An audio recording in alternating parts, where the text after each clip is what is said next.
నేను నాకెందుకులే అని నా సినిమాలు నేను చేసుకుంటున్నా. ఎస్, అమరావతి విషయంలో శివాజీ ఎప్పుడైనా మాట్లాడతాడు, ఎప్పుడైనా ఏ పార్టీతో అయినా ఎదురెళ్ళి మాట్లాడతా. అది రైతుల కష్టం. ఆ కష్టాన్ని మీరు మీ ఇష్టం వచ్చినట్టు ఎవరికాళ్ళు వాడేసుకుందామంటే చూస్తా ఊరుకోం.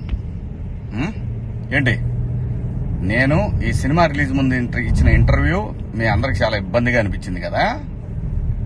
నేను ఎప్పుడైనా మాడతా గురు, ఎవడికి భయపడను.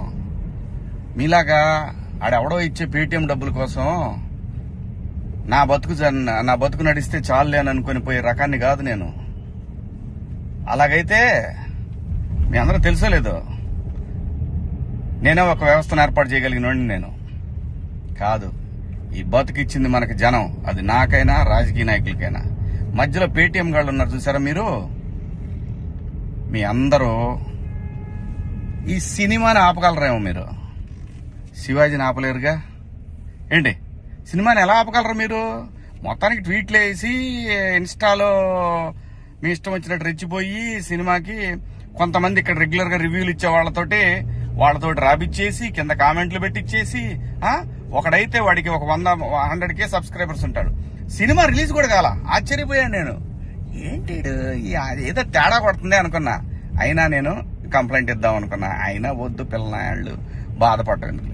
కానీ రే, పేటీఎం బ్యాచ్ నన్ను తగులుకుందాం అనుకుంటే మీ ఓడికే ప్రమాదం. గుర్తుపెట్టుకోండి, నేను జనం కోసం బతికే మనిషిని, జనం డబ్బుల కోసం బతికే మనిషిని కాదు.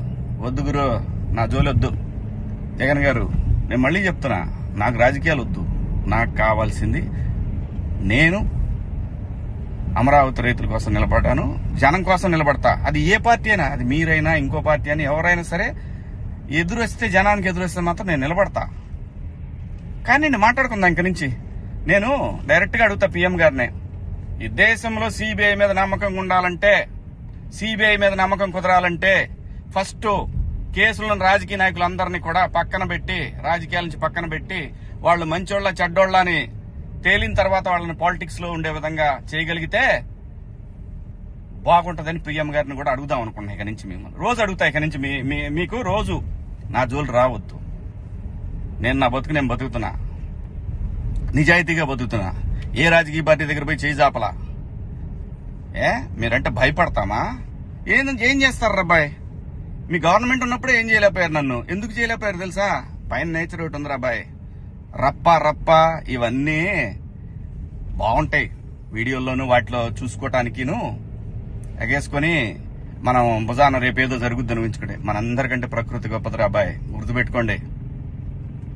అయినా వ్యవస్థ గురించి ఆలోచించాలి కానీ, ఎవడో ఒకటి డబ్బు సంపాదించుకుందాం జనం మీద అని వాడి కోసం వాడిచ్చే 1000 రూపాయలు, 4000, 10,000, 20,000, 1,00,000, 2 లక్షల రూపాయల కోసం ఎంతమంది భావితరాల భవిష్యత్తు ఆడుకుంటారా మీరంతా?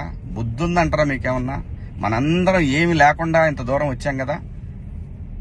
మాట్లాడుకుందారా బాయ్, రేపు నుంచి మాట్లాడదాం మీ నాయకుడి గురించి, మీ పేటీఎం బ్యాచ్ గురించి. ఇంకా ఉన్నారు తీస్తా. ఇప్పుడు దాకా సైలెంట్గా ఉన్నా నేను.